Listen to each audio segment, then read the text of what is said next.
आप सर मैं आपको स्क्रीनशॉट्स भी दे सकती हूँ वो सारे मैसेजेस के। वो लोगों ने मतलब जो बोलते हैं ना प्लान्ड रायट्स, जो प्लान किया हम्म। गया था वो लोगों के रायट्स कि मतलब घर में शार्प चीज़ें रखो, पुलिस आएगी तो तुम्हें टायर जला के मतलब उसके ऊपर केरोसिन डाल के तुम्हें टायर जला के उसको छोड़ देना है। मिर्ची के पाउडर रखा करो, शार्प ऑब्जेक्ट्स रखा करो, ब्लेड्स रखा करो, नाइव्स रखा करो अपने पास। तो मतलब ये पूरा प्लान हम्म। किया गया था। जब जिन्ना से हमारे नेहरू साहब की दोस्ती थी और शेरवानी का रंग एक हुआ करता था, तब क्या हिंदुओं को समझ में नहीं आया था? जब जिन्ना की टोपी और नेहरू की टोपी एक हुआ करती थी, तब क्या हिंदुओं को समझ में नहीं आया था? जब भारत जैसे हम्म। हिंदुत्व देश में, एक राष्ट्र में, एक जिसमें हम जब धरती माँ की पूजा करते हैं, वहां पर मुसलमान यूनिवर्सिटी की जरूरत क्या आन पड़ी? कोई जरूरत तो आन नहीं पड़ी थी। तो हम्म। उस वक्त हिंदूज क्या अपनी वॉइस को रेज नहीं कर सकते थे? एग्जाम का वक्त आया, these people had full plans to stop me from writing the exam. पहले तो मैंने सब फॉर्म वॉर्म सब भर दिया था, सब कुछ टाइम पे कर दिया था, लेकिन नहीं, हमारे पास तुम्हारी डिटेल ही नहीं है। एग्जाम के 2 दिन पहले मुझे कहते हैं तुम्हारी डिटेल्स है ही नहीं। अभी मैं थोड़ी देर पहले 15 नवंबर का एक न्यूज पढ़ रही थी। या तो इस्लाम में कन्वर्ट कर लो, या तो फिर रेप कर दिया जाएगा, या तो फिर फेल कर दिया जाएगा, और या तो फिर खामोशी से तुम इस्लाम को मान लो, ला इलाहा इल्लल्लाह मोहम्मदुर रसूलुल्लाह पढ़ लो। मैं सही हूँ धैर्य? नमस्कार। एक कमेटी जो कि जामिया मिलिया इस्लामिया यूनिवर्सिटी में बनाई गई थी, उससे पता चलता है कि माइनॉरिटी स्टूडेंट्स को बहुत ज्यादा परेशान किया जाता है ऐसी रिलीजियस माइनॉरिटी यूनिवर्सिटीज में। इस कमेटी को जामिया मिलिया इस्लामिया ने बनाया था, और वाकई में परेशान ही नहीं, उनको अपनी एजुकेशन कंप्लीट नहीं करने दी जाए, ऐसी भी प्रेशर रहते हैं। उसी जो जो कमेटी है उसका कहना है कि स्टूडेंट्स पर प्रेशर होता है कि वो कन्वर्ट करें इस्लाम में। और बहुत सारी प्रॉब्लम्स आती हैं। इसी बात करने के लिए हमारे साथ नाजिया इलाही खान, जो कि खुद लॉयर है और एक्टिविस्ट है, और बैरिया जी, जो कि अपनी एजुकेशन उस जामिया में कर रही थी, और इनको अपनी मास्टर्स छोड़नी पड़ी क्योंकि इन्हें प्रॉब्लम आई। स्टार्ट हम करेंगे नासिया जी से। नासिया जी, ऐसा क्यों होता है कि लोगों को परेशान किया जाता है किसी और यूनिवर्सिटी में, किसी और हिंदू मेजोरिटी यूनिवर्सिटी में, तो मुस्लिम स्टूडेंट्स को परेशान कभी नहीं किया जाता? वंदे मातरम, भारत माता की जय, जय जगन्नाथ। रोहित भाई, मेरे लिए तो शॉकिंग नहीं है। धैर्य के लिए शॉकिंग हो सकता है, मेरे लिए तो शॉकिंग नहीं है, बिल्कुल भी शॉकिंग नहीं है। अभी मैं थोड़ी देर पहले 15 नवंबर का एक न्यूज पढ़ रही थी। या तो इस्लाम में कन्वर्ट कर लो, या तो फिर रेप कर दिया जाएगा, या तो फिर फेल कर दिया जाएगा, और या तो फिर खामोशी से तुम इस्लाम को मान लो, ला इलाहा इल्लल्लाह मोहम्मदुर रसूलुल्लाह पढ़ लो। मैं सही हूँ धैर्य? जी मतलब ये मुझे डायरेक्टली तो किसी ने नहीं कहा था। पहले तो नमस्ते, थैंक यू सो मच कि मुझे ये आप लोगों ने मौका दिया। तो मुझे तो किसी ने ये डायरेक्टली नहीं कहा था, लेकिन इनडायरेक्टली काफी सारी चीजें होती थी। नहीं नहीं, जिस लड़की के बारे में मुझे लगा था कि अभी वही लड़की बैठने वाली है, तो इसलिए मैंने थोड़ा सा होमवर्क कर लिया था। और जिस लड़की के बारे का ये मैं इंटरव्यू पढ़ रही थी और मैंने अभी आपको बताया है, वो लड़की के सामने साफ लफ्जों में ये बात कही गई है कि या दो ही ऑप्शन है तुम्हारे पास, या तो इस्लाम कबूल करो, और या तो फिर तुम्हारा रेप किया जाएगा, और या तो तुमको फेल किया जाएगा। तो उस ऑप्शंस में से उसने कोई ऑप्शन को टच नहीं किया और वो वहां से निकल गई अपनी पढ़ाई को आधी छोड़ करके। अब रोहित भाई, आपने कहा कि माइनॉरिटीज को बहुत तकलीफ दी जा रही है। एक यूनिवर्सिटी के अंदर हो सकता है कि ये हिंदू बच्चे जो हमारे हैं ये माइनॉरिटी हैं, लेकिन ये देश तो हिंदू मेजोरिटी का है। फिर 25 करोड़ की आबादी इतना सीना ठोक करके कैसे रह रही है?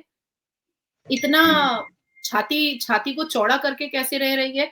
अब आप देखिए, अभी झारखंड में और महाराष्ट्र में इलेक्शन चल रहा है। झारखंड में अभी मैं 2 दिन थी, और अभी थोड़ी देर पहले मैं एक नेशनल न्यूज़ से ही उठी झारखंड इलेक्शन को लेकर के बात करके। वहाँ पर पाकुड़ डिस्ट्रिक्ट में आप जाइएगा, तो वहाँ पर हिंदू माइनॉरिटी हो गया है और मुस्लिम मेजॉरिटी हो गया है, इसलिए वहाँ पर किसी भी तरीके का कोई शोभा यात्रा या मंदिर की घंटी या भजन कीर्तन नहीं हो सकता है। तो ये बात तो बहुत पहले से ही पता थी, आज आश्चर्य क्यों लगता है? आज आश्चर्य क्यों लगता है? जब जिन्ना से हमारे नेहरू साहब की दोस्ती थी और शेरवानी का रंग एक हुआ करता था, तब क्या हिंदुओं को समझ में नहीं आया था? जब जिन्ना की टोपी और नेहरू की टोपी एक हुआ करती थी, तब क्या हिंदुओं को समझ में नहीं आया था? जब भारत जैसे हिंदुत्व देश में, एक राष्ट्र में, एक जिसमें हम धरती माँ की पूजा करते हैं, वहाँ पर मुसलमान यूनिवर्सिटी की ज़रूरत क्या आन पड़ी? कोई ज़रूरत तो आन नहीं पड़ी थी, तो उस वक़्त हिंदूज़ क्या अपनी वॉइस को रेज़ नहीं कर सकते थे? कि आप इस तरीके की एक खास मखसूस मज़हब वाले की यूनिवर्सिटी बनाने का मतलब। लेकिन उसकी सबसे बड़ी वजह ये थी कि एक घुसपैठिया आया था, अबू कलाम आज़ाद, उसको जो मक्का से आया था और उसको यहाँ पर देश का शिक्षा मंत्री बनाया गया और हिंदू चुप रहे और ये चुप रहने का सिला, ये चुप रहने का रिपार्केशन आज हमें नज़र आ रहा है कि हिंदू बेटियाँ अपने ही देश में सुरक्षित नहीं हैं, हिंदू बेटियाँ अपने ही देश के यूनिवर्सिटी में सुरक्षित नहीं है। हिंदू बेटियाँ यहाँ पर देखिए पश्चिम बंगाल में लेडी डॉक्टर का अंदर में ही रेप हो जाता है।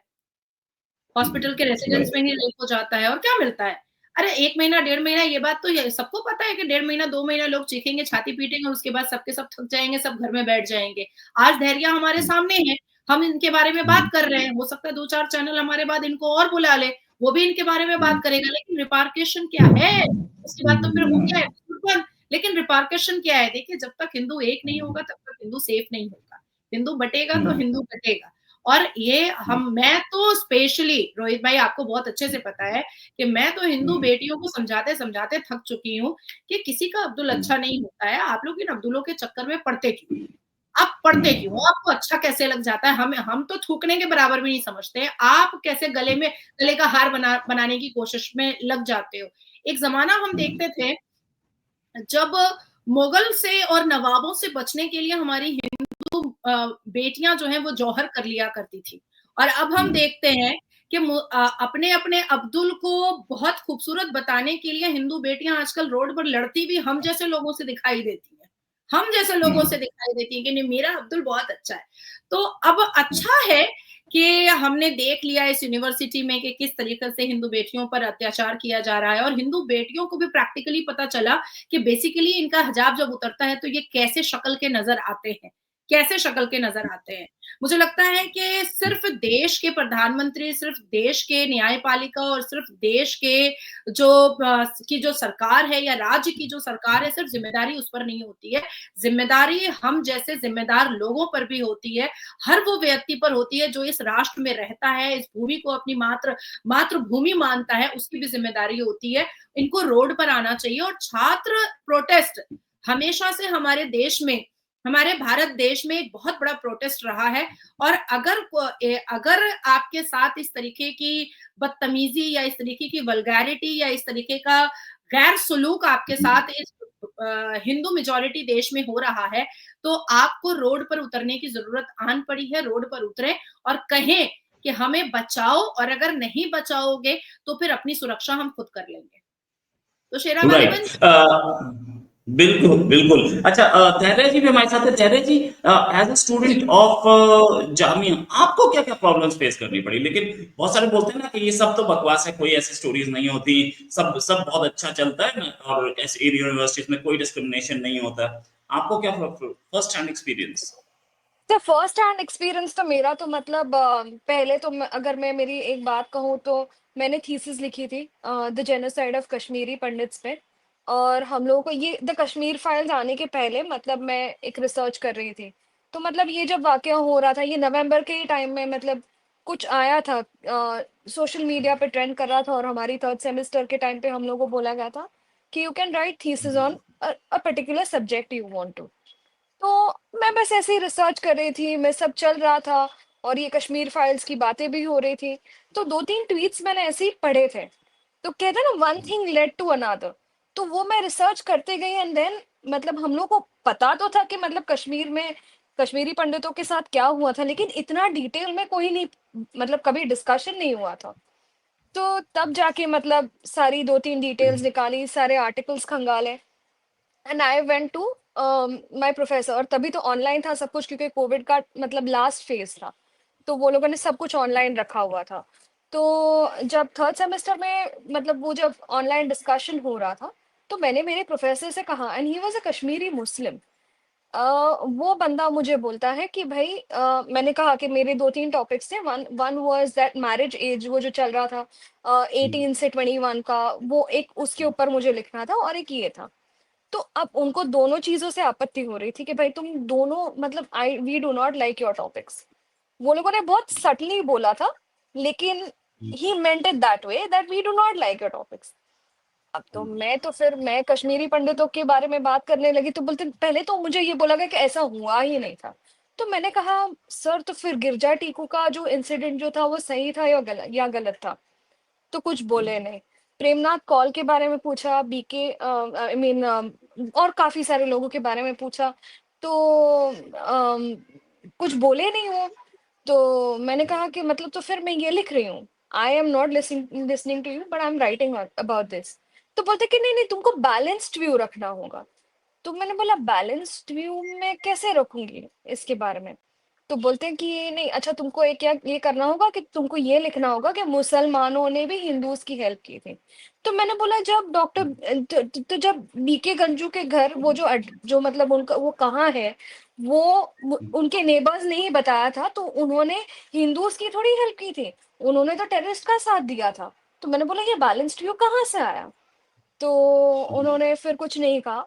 लेकिन उसके बाद जब एग्जाम्स की डेट्स आ रही थी, मैंने मेरा फॉर्म वगैरह सब कुछ भर दिया था, सब कुछ ऑनलाइन था। तभी मैंने थीसिस लिख दी, सबमिट कर दिया, कोई मुझे कभी किसी ने कभी कुछ नहीं कहा।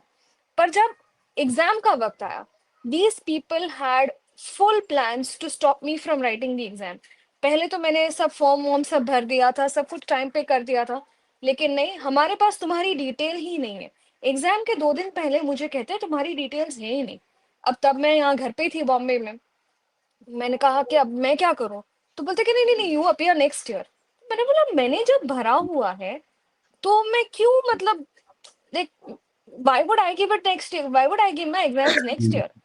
तो बोलते कि नहीं नहीं नहीं, हमारे पास है ही नहीं डिटेल्स। तो मैंने खुद थोड़ी बहुत जर्नलिज्म की हुई है, तो मतलब और मैं ट्विटर स्पेसेस पे काफी एक्टिव रहती थी इस टाइम पर। तो एक अमित भाटिया सर करके हैं, तो उन्होंने मुझे मदद करी थी और उन्होंने मतलब कुछ अपने कॉन्टैक्ट्स से के थ्रू मतलब वो पूरा एजुकेशन मिनिस्ट्री तक ये मैटर गया हुआ था। और उन्होंने तब मुझे, और मैं कह रही हूँ ना एग्जाम के अगले एक दिन पहले तक, रात शाम को 12 बजे तक नहीं, रात दोपहर को 12 बजे तक मुझे ये कहा गया था कि तुम्हारी डिटेल्स है ही नहीं हमारे पास। लेकिन जब मिनिस्ट्री से कॉल आया 3 बजे, मेरी सारी डिटेल्स उनके पास भगवान जाने कहाँ से अचानक आ गई थी। तो मतलब ये जो हरासमेंट जो होता है, और फिर सबसे वर्स्ट पार्ट ये हुआ कि सब कुछ लिख दिया, एग्जाम्स वगैरह दे दिया, लेकिन ये लोगों ने मुझे क्या करा, क्योंकि मैंने सेकंड सेमेस्टर नहीं दिया हुआ था, तो ये लोगों ने मुझे है ना फेल ही डिक्लेयर कर दिया था कि यू हैव फेल्ड। फिर मैंने वापस मेरी कोऑर्डिनेटर को कॉल करके पूछा कि मैंने तो सारी एग्जाम्स दी हुई है, चलो मैं एक सब्जेक्ट में फेल हो सकती हूँ, 2 सब्जेक्ट में हो सकती हूँ, 6 के 6 सब्जेक्ट में इतनी तो मैं डफर नहीं हूँ कि मैं 6 के 6 सब्जेक्ट्स में फेल हो जाऊँ। तो बोलते हैं नहीं नहीं, ये इस सेमेस्टर का रिजल्ट नहीं है, हमने तुमको दिया है कॉम्प्रिहेंसिव रिजल्ट। तो मैंने कहा कॉम्प्रिहेंसिव रिजल्ट का मतलब क्या है? तो बोलता है नहीं, मैंने तुमको फर्स्ट सेकंड और थर्ड सेमेस्टर का रिजल्ट तुमको कंबाइन करके दिया हुआ है। मैंने कहा मैंने सेकंड सेमेस्टर दिया ही नहीं है, तो आपने मुझे कैसे दिया हुआ है? ये कंबाइन करने का तो कोई मतलब ही नहीं है, जो एग्जाम दिया है उसका बताइए। तो उन्होंने तब कुछ मुझे कहा था कि नहीं अच्छा तुम्हारे 72 या 70, मुझे तो अब याद भी नहीं है कि कितने परसेंटेज आए थे, 64 to 72 के बीच में कुछ आया था। तो बोलते कि आपके नंबर अच्छे हैं बेटा। तो फिर वो टॉपिक तभी खत्म हुआ, लेकिन कुछ स्टूडेंट्स ने बाद में मुझे ये कहा था कि it's not very safe for you to come over here, कि मतलब अब तुम्हारा यहाँ आना ठीक नहीं है क्योंकि तुम्हारा नाम पूरा मैनेजमेंट में चला गया है, और यू नेवर नो तुम्हारे साथ क्या हो सकता है। तो मुझे तो आई वाज लाइक ठीक है, जो भी होगा देखा जाएगा। लेकिन पेरेंट्स तो पेरेंट्स होते हैं, हमारे पेरेंट्स जो है वो अब बॉम्बे छोड़ के तो आ नहीं सकते दिल्ली।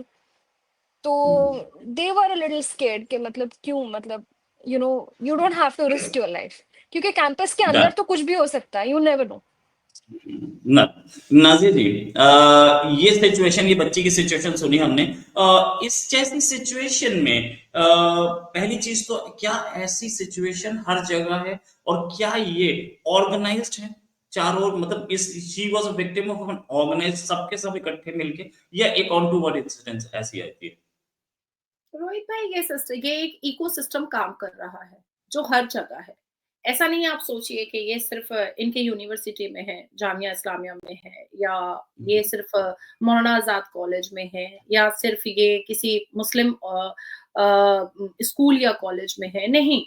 क्योंकि जो एट्रोसिटी, जो हैरेसमेंट, जो डिफेम करने का तरीका इनके ऊपर मुस्लिम यूनिवर्सिटीज में होता है, सेम वही चीजें जो हैं, वो जो नॉर्मल यूनिवर्सिटी है जिसमें हिंदू, मुस्लिम, सिख, ईसाई सब पढ़ते हैं, वहां भी हो जाता है। याद होगा आपको, हम लोगों ने एक बार एक और कॉलेज के ऊपर बात किया था जहां पर माँ सीता को और भगवान राम को डिफेम किया, हिंदू बच्चों ने किया था। हिंदू बच्चों ने किया राइट, था, क्योंकि उनकी राइट। मानसिकता में डाला जाता है कि तुमको ऐसा करना है। उनकी मानसिकता में डाला जाता है। ये इकोसिस्टम काम कर रहा है। अब ये इकोसिस्टम कैसे काम कर रहा है, अब देखिए हम दिल्ली में, हमारी दिल्ली में एक कबाड़ी वाला था जिसने हिंदू मुस्लिम राइट दिल्ली में करवाने में बहुत अहम भूमिका निभाई थी, और उसके लिए सुप्रीम कोर्ट के बड़े-बड़े वकील खड़े हुए थे। जमायतुल उलमा ए हिंद ने पैसा खर्च किया था पूरा। याद है आपको? उसके बाद फिर आप देखिए राइट, कि राइट। अहमदाबाद बॉम्ब ब्लास्ट में जमायतुल उलमा ए हिंद हुँ, ने सारे आतंकवादियों को रिहा करवाने के लिए पैसा खर्च किया था। अजमल कसब के लिए हुँ, जमायतुल उलमा ए हिंद अपनी पूरी तिजोरी खोल करके बैठ गया था। तो ये एक हुँ, इकोसिस्टम है, जो सिर्फ ऐसा नहीं है कि वो सिर्फ न्यायपालिका में है या हॉस्पिटल्स में है या डॉक्टर्स के क्लिनिक में है या यूनिवर्सिटी में है या कॉलेज में है या किसी ऑर्गेनाइजेशन में है या लाइब्रेरी में है, नहीं, किसी एक पर्टिकुलर जगह पर नहीं है, वो चलते-फिरते भी है, वो चलते-फिरते हुँ, भी है। और 53 या 54 इयर्स अगर कांग्रेस ने यहाँ पर शासन किया है, कांग्रेस ने अपनी सत्ता बचाई है यहाँ पर, तो आप सोचो कि कांग्रेस वो है, जो जिन्ना की मानसिकता को यहाँ पर बढ़ाता चला गया। अब आप सोचिए कि क्या हमारे भारत में कोई भी मुसलमान कुरान के को समर्थन करने की बात करता है क्या? नहीं। जिन्ना और ब्रिटिश के बनाए हुए शरिया को समर्थन करने की बात करता है। अब इन्होंने मुझे हुँ, 2 टॉपिक बताया कि जिस पर ये थीसिस लिख रही थी। एक इन्होंने बताया कि जो हुँ, लड़कियों की उम्र बढ़ाने की बात हो रही थी, मैरिज में 18 से 21 करने की बात हो रही थी, जिसको मैंने खुलकर समर्थन किया था नेशनल न्यूज़ पर, हुँ, खुलकर समर्थन किया था। तो हुँ, वो, और दूसरा इन्होंने कहा कश्मीर फाइल। अब आप मुझे बताएँ कि कश्मीर फाइल और द केरला स्टोरी पर कितने टायर हुँ, जले हैं हमारे भारत में? कितने हुँ, कितने कितना अफ़रा-तफ़री का माहौल हुआ, कितने जिहादी आतंकवादी हमें दोबारा रोड पर नज़र आए। न्यायपालिका में जाकर के कितने आतंकी और जिहादियों ने कहा कि नहीं, ऐसी मूवी आएगी तो हमारे भारत का सुकून खराब हो जाएगा। हुँ, लेकिन क्या ये आतंकी और जिहादी पीके मूवी को बंद करवाने गए थे? नहीं। नहीं, क्या नहीं। पठान, जिसमें दीपिका पादुकोण ने अपने आप को पूरा नंगा कर दिया था, पूरा वो हुँ, पॉर्न मूवी, वो पठान मूवी कम, वो पॉर्न मूवी ज़्यादा लग रही थी, हुँ, एक ब्लू मूवी ज़्यादा लग राइट, रही थी, क्या उसको बंद हुँ, करवाया गया? नहीं करवाया गया। हुँ, लाल हुँ, सिंह चड्ढा, जिसमें हमारे भारत के आर्मीज़ को डिसेबल दिखाया गया, हुँ, क्या उसको बंद करवाया हुँ, गया? रणवीर सिंह ने न्यूड हुँ, फ़ोटो शूट किया जिसकी मैगज़ीन आने वाली थी, क्या उसको बंद करवाया गया? ये सब मैंने हुँ, बंद करवाया। जाकर के गूगल में हुँ, सर्च कीजिए। ये सब पर मैंने हुँ, पीआईएल डाला और सबका बेड़ा गर्क हुआ और सब कुछ बॉक्स ऑफिस में बैठा। और रणवीर सिंह का तो वो पूरा फोटोशूट, वो पूरी मैगज़ीन इंटरनेशनल से लेकर के नेशनल तक बैन हो गई। पूरी की पूरी बैन हुई हुँ, only because of my PIL. तो मुझे ऐसा हुँ, लगता है कि जब अकेले मैं उठ करके इन सारे छोटे-बड़े मुद्दों पर बात कर सकती हूँ, तो धैर्या के माँ-बाप डर क्यों गए? हुँ, राइट, धैर्या के राइट, माँ-बाप ने ये क्यों कहा कि हुँ, आफ्टर ऑल सेफ्टी तो बड़ी चीज़ होती है। हाँ, बिल्कुल, आप हुँ, सेफ्टी बहुत बड़ी चीज़ होती है। हुँ, मेरे माँ-बाप भी मुझसे मोहब्बत करते हैं भाई। जब अलीपुर कोर्ट में मेरी लिंचिंग हो रही थी, आपको तो रोहित भाई पता है, लाखों हुँ, मौलवी जो है वो हुँ, मुझे खींचा-खींची कर रहे थे कि आज इसको काट ही देंगे, कोर्ट को जला देंगे, इसको भी जला देंगे साथ में। तो मेरे माँ-बाप के हुँ, लिए मैं उतनी ही प्यारी हूँ, जितनी धैर्या के माँ-बाप के लिए धैर्या प्यारी है। लेकिन सही बात। जब मैं अपने कार्य को अपने देश के प्रति अपनी ज़िम्मेदारी समझ रही हूँ, तो इसलिए काट दो, मार दो, जो करना है कर दो, मैं बोलूँगी और फैक्ट के हुँ, आधार पर बोलूँगी। दर्जन से ऊपर राइट, एफआईआर मेरे ऊपर हुए, फेक ब्लास्फेमी का एफआईआर हुआ, नेशनल हुँ, इंटरनेशनल न्यूज़ बनी, लेकिन मैं तो अपनी बात पर अटल रही ना, न्यायपालिका ने मुझे बेल हुँ, दिया। तो मुझे ऐसा लगता हुँ, है कि दरिया के माता-पिता को ये स्टेटमेंट नहीं देना चाहिए था कि आप हुँ, आफ्टर ऑल सिक्योरिटी बड़ी होती है। बल्कि धैर्य को और अपफ्रंट में आकर के कहना चाहिए था कि मैंने देश के न्यायपालिका का समर्थन किया है और मैंने कहा है कि 18 नहीं 21 साल की शादी जो है उसका मैं समर्थन करती हूँ अपने थेसिस से कर। दूसरा आ रहा है कि इस देश में लिब्रांडो हिंदू और इस देश में जिहादी मानसिकता वाले कभी नहीं चाहेंगे कि सब्जेक्टिव मूवी आए, कभी नहीं चाहेंगे, जिससे लोगों की आंखें खुले, जिससे वो बच्चे जो भाईचारगी, गंगा जमनी तहजीब, हम सब भाई भाई, हिंदू मुस्लिम सब एक, वो जो इन्होंने सीखा हुआ है, पढ़ा हुआ है, ये वो उनके दिमाग से ना निकले, इसके लिए सब्जेक्टिव मूवी लाने में इनको बड़ी दिक्कत होती है। कुंडी मत खड़काओ राजा, सीधा अंदर आओ राजा, ठीक है चलेगा। चोली के पीछे क्या है, चलेगा। पठान में पूरा बदन शरीर दिखा दो नंगा करके, वो चलेगा। ऐसी अश्लीलता का नंगा नाच सबको चलता है, लिब्रांडो हिंदू को भी चलता है, मुसलमानों को तो ऑब्वियसली सबसे ज्यादा चलता है। वो अगर दीपिका का क्लेवेज नहीं देखेंगे तो उनकी तो ईद भी पूरी नहीं होगी। वो जब तक दीपिका का पिछाड़ो नहीं देखेंगे उनका तो बकरीद ही पूरा नहीं हो सकता। ये तो गूगल रिसर्च है कि रमजान में जितने भी पब और डिस्को हैं उनकी आमदनी कम हो जाती है। भाई ये तो ग्लोबल रिसर्च है, ये तो गूगल में सर्च कीजिए कि लोग कहते हैं, जिनका बार एंड पब है, वो बिजनेसमैन अपने समिट में कहते हैं कि रमजान के महीने में हमारा बिजनेस कम हो जाता है और ईद के दिन से हमारा बिजनेस बढ़ जाता है। तो अब जिम्मेदारी ये है कि जितने भी ये हिंदू जो वाकई में अपने आप को हिंदू समझते हैं, वो लिब्रांडो का टैग उनको अपने पास से हटाना चाहिए। हटा करके प्रखर हो करके बोलना चाहिए कि मैंने जो बोला है वो सही है। और अगर मेरे प्रोफेसर साहब मुझे बॉयकॉट करने की कोशिश कर रहे हैं, या मुझे ह्यूमिलिएट करने की कोशिश कर रहे हैं, या मेरे ऊपर एट्रोसिटी करने की कोशिश कर रहे हैं, या मुझे मेंटली या फिजिकली हरेस करने की कोशिश कर रहे हैं, तो अब तो एआई का जमाना है, अब तो बहुत वास्ट हो चुका है हमारा देश। एक आप ट्वीट करो, हम जैसे लोगों को टैग करो, हम सब आपके समर्थन में खड़े हो जाएंगे। आप एक अपना वीडियो बनाओ, हम जैसे लोगों को टैग करो, आप देखो 2-4 घंटे में आपकी वीडियो वायरल हो जाएगी कि भाई द कश्मीर फाइल में ये जो हमारे प्रोफेसर कह रहे हैं कि मुसलमानों ने भी उनका भला किया था, तो उसका मुझे आप प्रूफ दिखा दीजिए, बस उसका प्रूफ दिखा दीजिए। सिर्फ प्रूफ मांग रहे हैं। जैसे मैं जब नेशनल न्यूज पर बैठती हूँ और कोई मुल्ला ये कहता है कि नहीं हिजाब is an essential part of Islam, तो मैं उससे लड़ती नहीं, मैं सिर्फ इतना कहती हूँ कि कुरान की आयत नंबर बता दीजिए। वो नहीं बता पाता है तो उसका हिजाब वहीं खुल जाता है। तो अगर कोई आपको इस तरीके से ह्यूमिलिएट करने की कोशिश कर रहा है तो आप आओ ना, सामने आओ ना। मुझे नहीं समझ में आता कि आज के जेनजी जनरेशन जो है ये डरते क्यों है। अभी इनका तो जोश हमसे भी ज्यादा बड़ा होना चाहिए। हम लोग तो भाई अब जवान की कैटेगरी से और जेनजी की कैटेगरी से कम निकल चुके हैं, मैच्योरिटी में आ चुके हैं। लेकिन आप जेनजी हो, आप अल्फा हो, आपका खून अभी बहुत गर्म है, देश के प्रति आपको मोहब्बत ज्यादा होनी चाहिए, देश के प्रति लगाव ज्यादा होना चाहिए, देश के प्रति अपनी जिम्मेदारियों का एहसास ज्यादा होना चाहिए।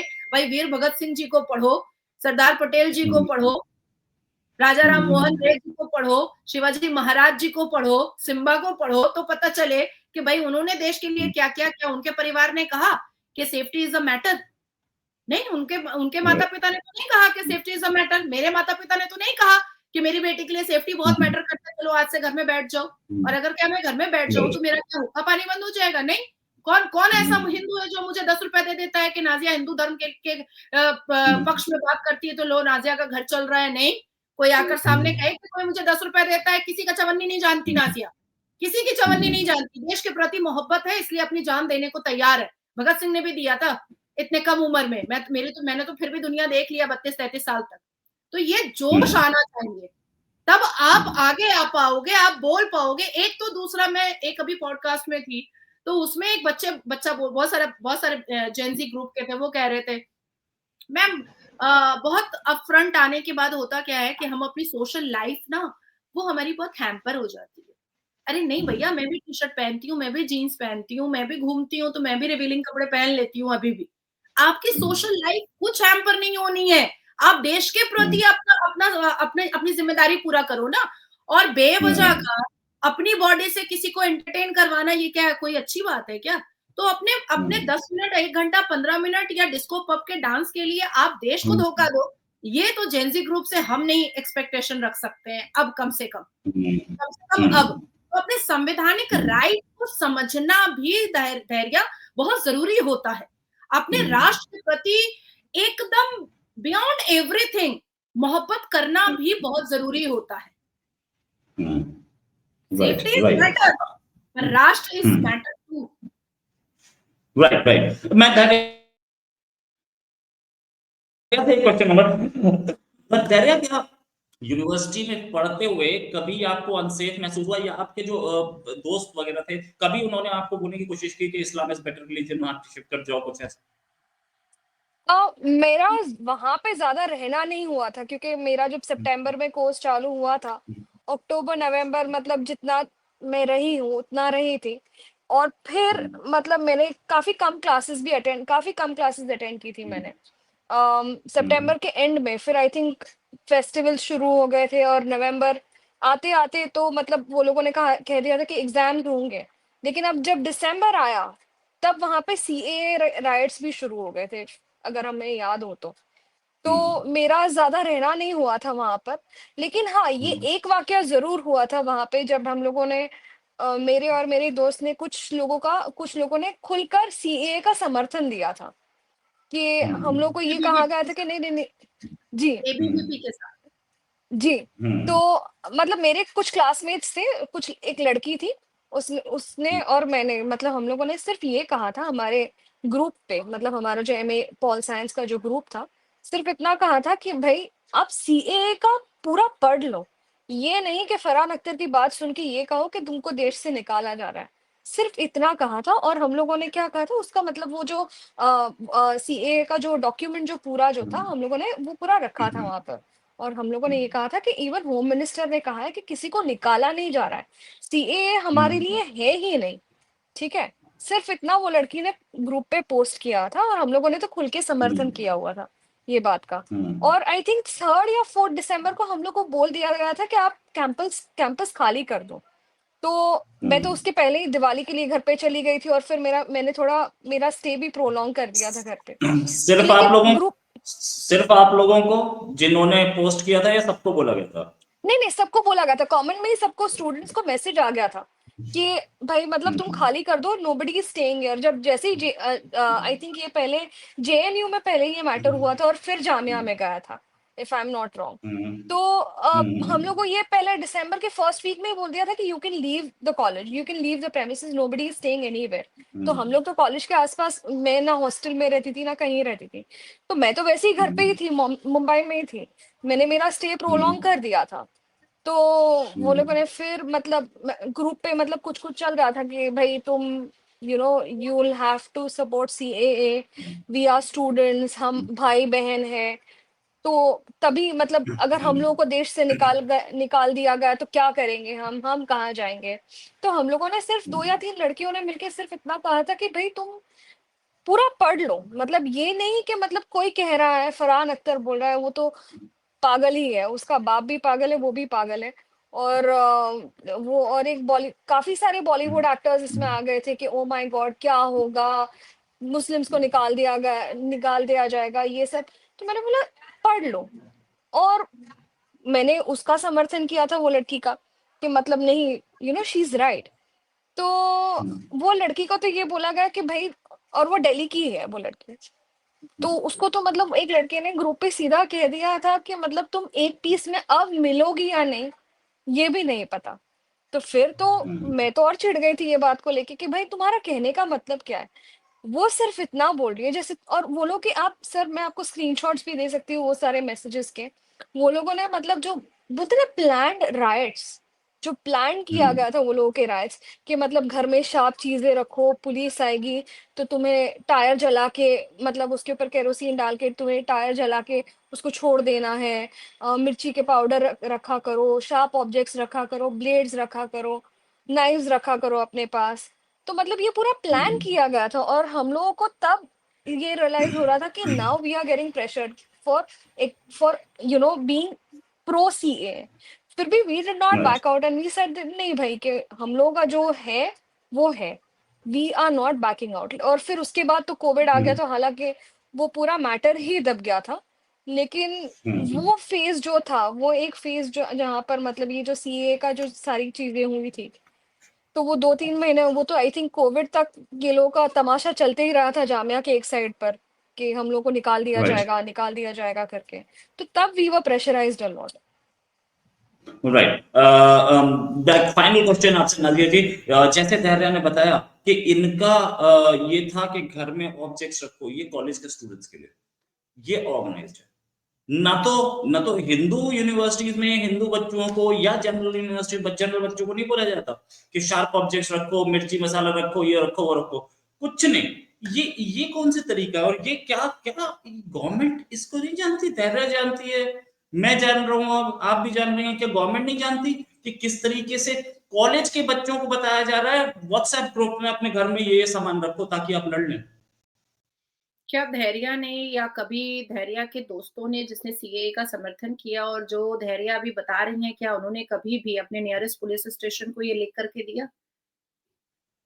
मैंने तभी ट्विटर पे ये पूरी चीज डाली थी, दिल्ली पुलिस को टैग ट्विटर किया था, हम्म, तो ट्विटर पे और हम मैं लोगों तभी को थी टैग नहीं किया वहां पे। था। ट्विटर पे आई हम एम लोगों सो को सॉरी, टैग हाँ। आई एम सो सॉरी, आप तभी मुझे ये आप ध्यान लोग में नहीं अभी आया के था। ज़माने के अभी के जनरेशन के बच्चे हैं, अगर टैग ही करना था, तो मिनिस्टर ऑफ एजुकेशन को करना चाहिए था। आपको दिल्ली पुलिस कमिश्नर को करना चाहिए था, आपको एनआईए को करना चाहिए था, आपको एनएसजी को करना चाहिए था, आपको डॉक्टर एस जयशंकर को करना चाहिए था, आपको अजित डोवल जी को करना चाहिए था, आपको डायरेक्ट अमित शाह जी को करना चाहिए था, डायरेक्ट।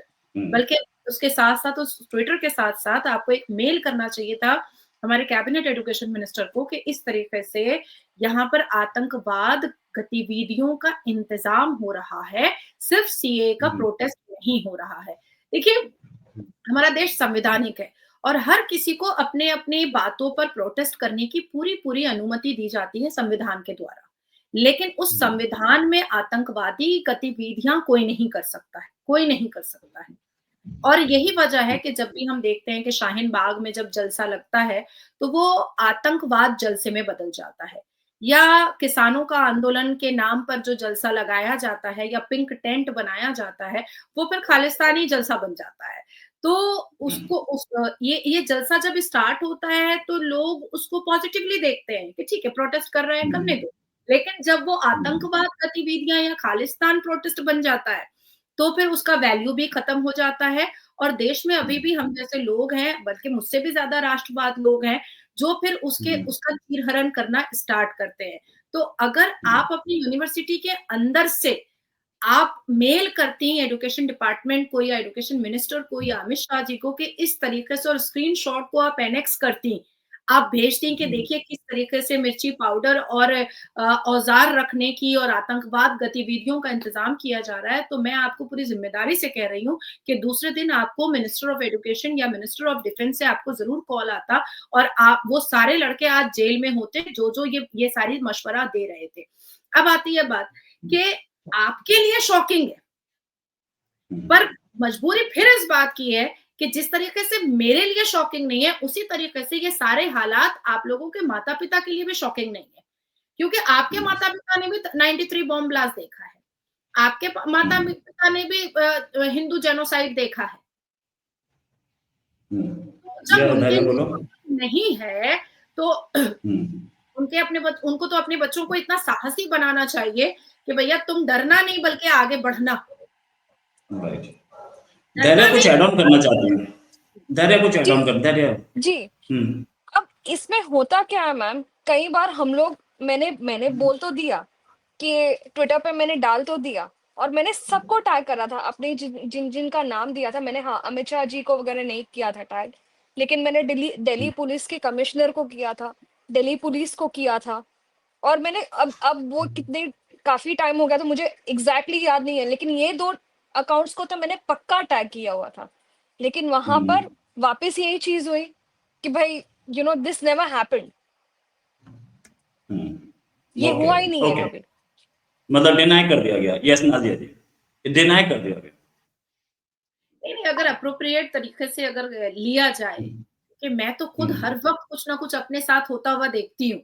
तो कोई भारतीय जनता पार्टी मुझे पश्चिम बंगाल में जो मेरे साथ हुआ, तो क्या बीजेपी आ गई थी मुझे बचाने के लिए? मैंने अपने दिमाग से, अपने लीगल नॉलेज से, अपनी कैपेसिटी से, अपनी क्रेडिबिलिटी से खुद को सेव किया। और सेव तो सेव किया, लेकिन अपनी ज़ुबान भी बंद नहीं की मैंने, 1 घंटे के लिए भी अपनी ज़ुबान नहीं बंद की। मेरी लिंचिंग हो करके मैं घर आई हूँ। लाखों लोगों को झेल करके मैं घर आई हूँ, आधे घंटे मैंने शावर लिया और उसके बाद फिर मैं बैठ गई थी रिकॉर्डिंग पे, फिर मैं बैठ गई थी नेशनल न्यूज़ पे। तो जब आप जब सामने वाले को बताओगे कि आप डर रहे हो, तो वो आपको और डराएगा और डराएगा। अरे भाई, मैं तो कहती हूँ एक जान है, अल्लाह ले या बंदा ले, क्या फ़र्क पड़ता है? और इतिहास के पन्नों में लिखा आएगा कि ला इलाहा वाले ने ला इलाहा वाली को काट दिया। तो अभी शेख हसीना मुसलमान, उसकी ब्रह चंडी कौन लहरा रहा है? तो मुसलमान ही लहरा रहा है। उसको वर्बल मोलेस्ट कौन कर रहा है? मुसलमान ही कर रहा है। तो मुझे ऐसा लगता है कि अगर सही दिशा पर और सही एम पर अगर आप किसी चीज़ को लेकर जाते हो, तो उसका रिपरकशन बेटर आता ही आता है और आना ही आना है। आप किसी पर डिपेंडेंट मत हो। आप अपने दिमाग से, क्योंकि आप पढ़ रहे हो, इतनी बड़ी यूनिवर्सिटी में हो, तो आप अपने दिमाग से उसका तोड़ निकालो, क्योंकि जवाब तो देना है। आपको क्या लग रहा है कि जवाब नहीं दोगे तो आप बच जाओगे, जवाब दे दोगे तो आप मर जाओगे? नहीं, ऐसा तो नहीं है। जवाब दोगे तो शायद बच जाओगे, जवाब नहीं दोगे तो मरना तो तय है, या कट करके फ्रिज में रहना तो तय है। तो क्यों ना जवाब दे ही दें कि शायद बच जाए, जो 1% 10% जो चांसेस है बचने के, और साथ ही साथ जो सोए हुए लोग हैं वो भी जाग जाए।